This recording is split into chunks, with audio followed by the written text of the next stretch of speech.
live AI feature that we're all waiting for, right? This is going to be the savior. It's going to be the game changer. I think the honeymoon period is over, at least for me. I am out of love. I am breaking up with AI. AI is terrible. There, breaking news, Stephen Scott. Do you know what? I honestly, the more I'm using it lately, the more I realize this isn't helping me at all.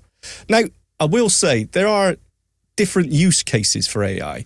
That image description, remember when that came in? Seems like years ago now. The ability to get an AI-generated description of a photo or images is still amazingly useful.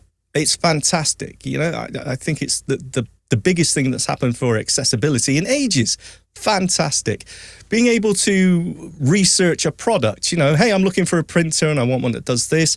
Amazing. I'm looking for a telephone number for this place. AI is amazing. Live chat features, fantastic. You start asking it, how do I do this?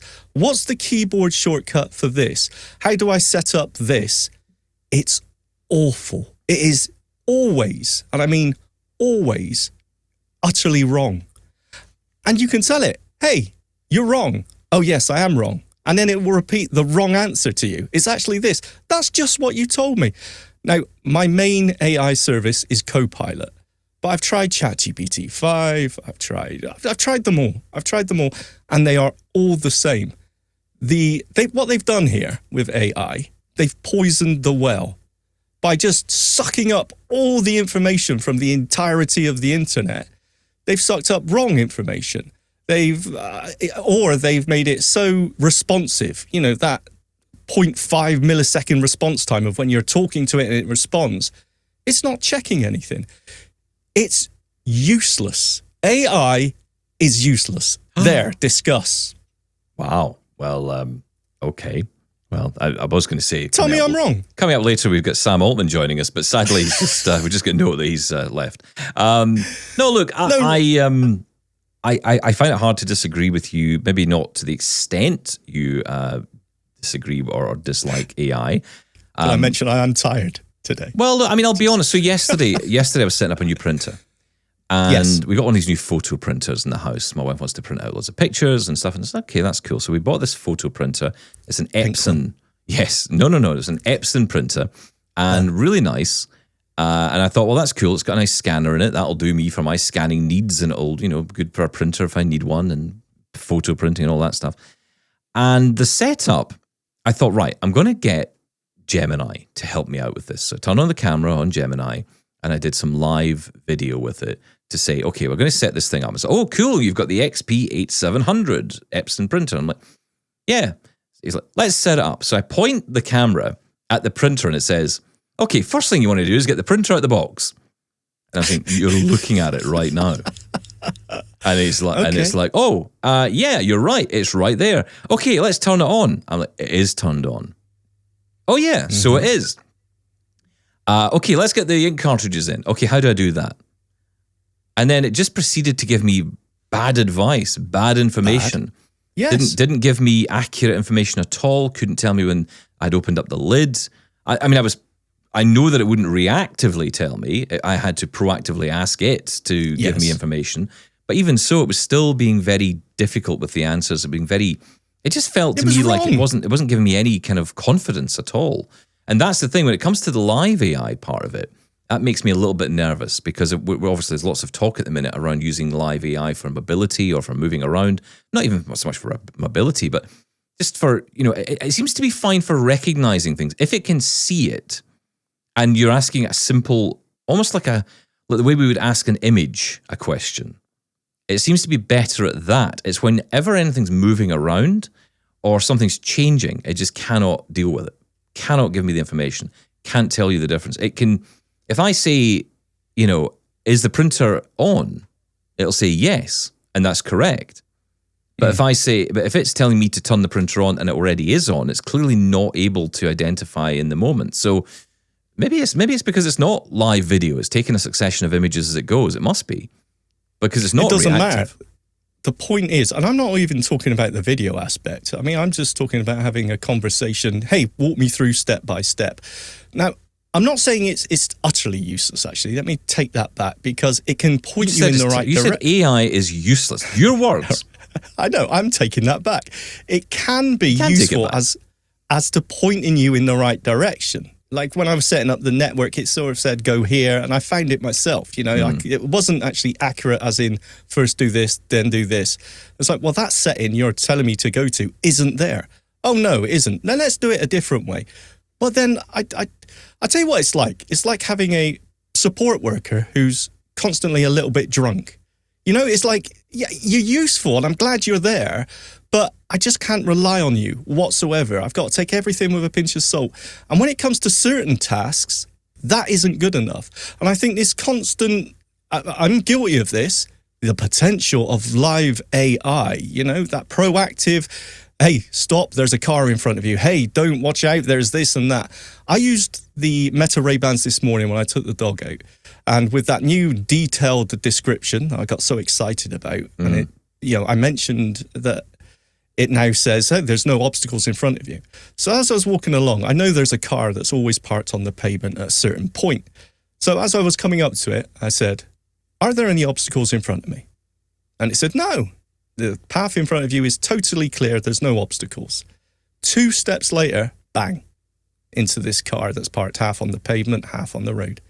And then I said, slightly annoyed, I thought you said there's no obstacles and I just walked into a car. Oh, yes, there's a white car right in front of you. Well, you know what? Then it's useless. It's pointless. It's hang not practical. Hang on, right. But see, I think about that situation and I would try and think about that as almost an O&M approach. Would it be fair to say that the road ahead was clear, the path was clear? Doesn't matter.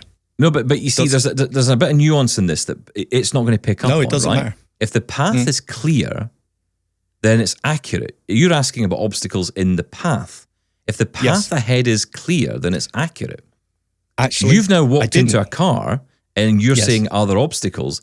Yes, you're now standing in front of a car. So that would be the obstacle it would see. That's my takeaway from that. 2 steps in front of me. Do you know what? I'd give it some leeway if it was 20 foot, 10 foot even in front of me. Okay, maybe not directly, but 2 steps and the obstacle is in front of you. Well, I'm sorry. But hang on. I push back on this. No, but I push back on this a little bit because people have been shouting at me about this over the past while as well.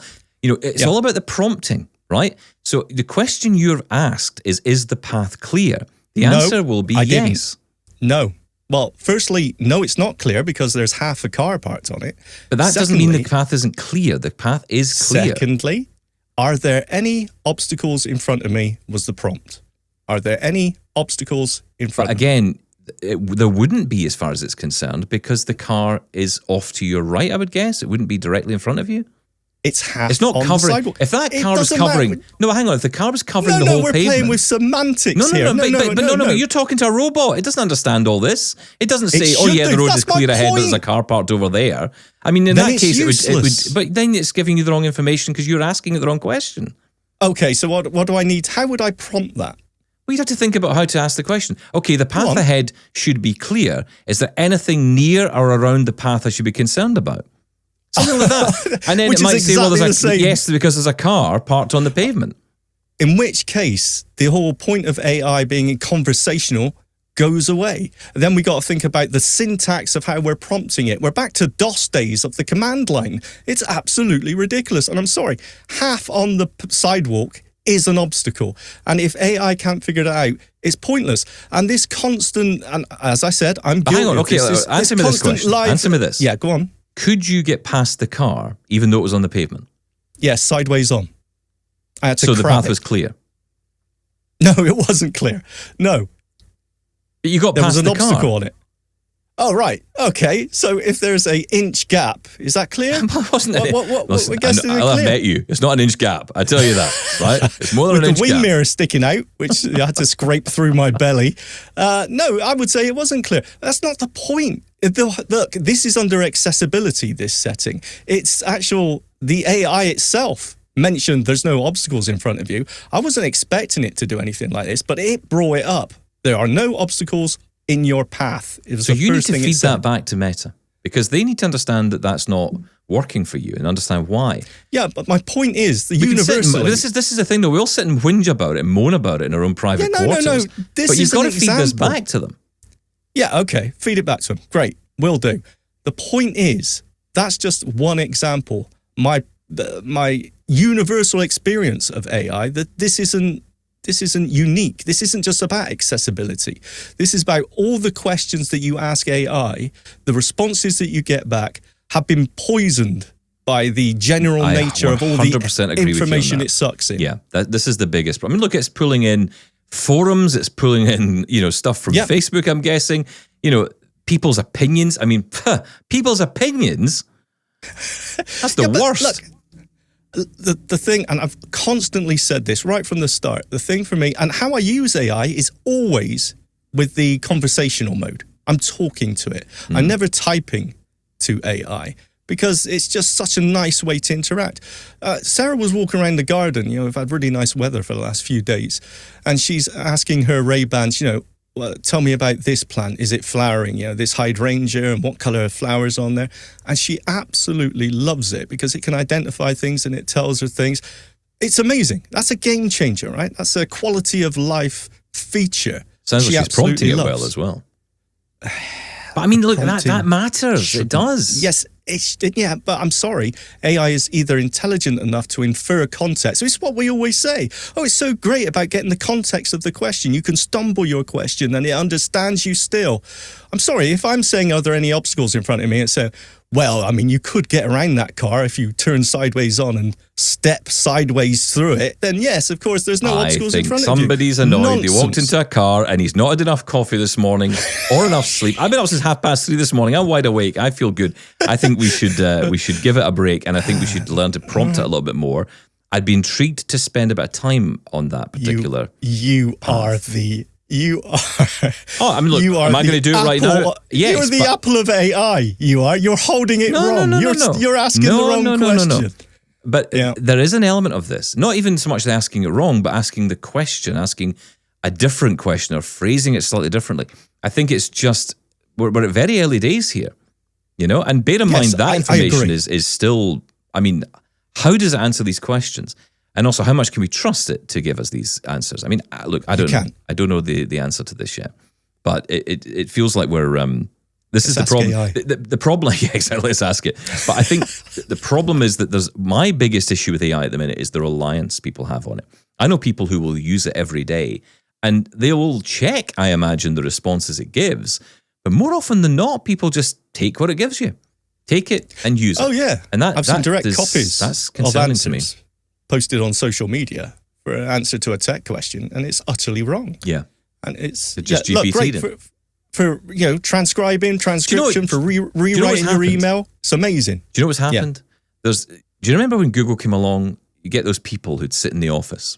There's always one, and no matter what anybody said, someone would start typing it into Google, and they go, 1812 is when that happened. And it was John of Aquinas, and What's wrong with that? And they go, okay, that's great, but it was as if that person was smart, and it's like, no, but you weren't smart. You typed what I just asked into a computer, and it gave you the answer. That doesn't make you smart. It tells me the computer's smart. It also tells me I could have done that too. I just wasn't as quick as you were. So that doesn't make you smarter than me. No, he's better than you. And the same thing happens now with AI. People now take people's questions on Facebook, put them into ChatGPT, it fires out a response, and people put it in and say, look at this. I got an answer before anyone else. Yeah, and it's absolute garbage. Well, all right, Stephen Scott, don't get defensive. As long as an answer is given, actually, it should be the correct answer, then everyone wins. Yeah. I do worry a little bit. And I know people are saying this, that these LLMs don't get themselves sorted out. AI is kind of tipped. I mean, it's funny, right? I saw a news report the other day talking about this, how all these jobs are going to disappear. And I think it was the CEO of, what was the company again? I can't remember. It's a big company in the tech space, and the name's gone. But it was the CEO basically saying, look, this is not capable to take over all these jobs yet. It's barely functioning as it is. Are you kidding me? It's going to take over people's jobs. Yes, it may happen, but it's going to be a long way off. And I think that there's a lot of hype around AI.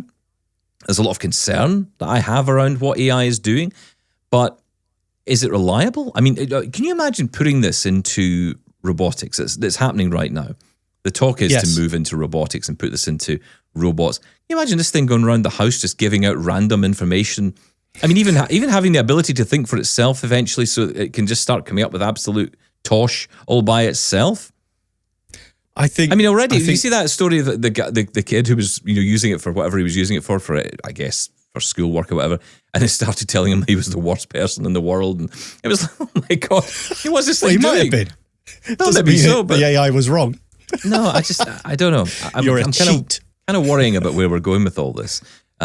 This is kind of goes back to that point I was making the other day about, look, we in the disabled community always tend to look at the benefits of it. Oh, look at all the benefits, look at all the things it can do. And we kind of overlook the problems. And there are many, many issues with AI. I don't think we're alone. I don't think we're alone in the, wow, isn't this shiny and impressive? But I think the rush to bring AI out to the public, and as I said, the sucking up of any information, as I think lots of people are starting to realize, hey, look, AI is great for this thing, but it's not a be-all. It's not generalized yet. We can't ask it anything. Hey, the AI core technology of being able to, it's pattern recognition, basically. You're asking this and this is the response. If you feed it the right information, give it your own documents, the focused information AI, absolutely amazing. But what we're using right now, I'm not convinced. I'm falling out of love with AI. Do you know, AI is becoming, well, actually, when it comes to not understanding something, AI is a little bit like most people today who spend a lot of time on social media. They can't just say, I don't know. They've got to give you an answer. Yeah. So that someone, it's like, and AI is very similar to people. Like someone, I saw it in an interview the other day, and it became very heated. I think it was on the Joe Rogan podcast, and someone was getting very heated over this. And Joe Rogan said, you don't know the answer to this. Why are you coming up with an answer? Well, I don't believe it to be true. But you don't know. You've just said you've no idea. You've had no experience of this whatsoever. It's like you earlier with the eye shields. I've never tried them. No idea, but I don't like them. That's basically the world now. It's like, okay, you could just say, I don't know.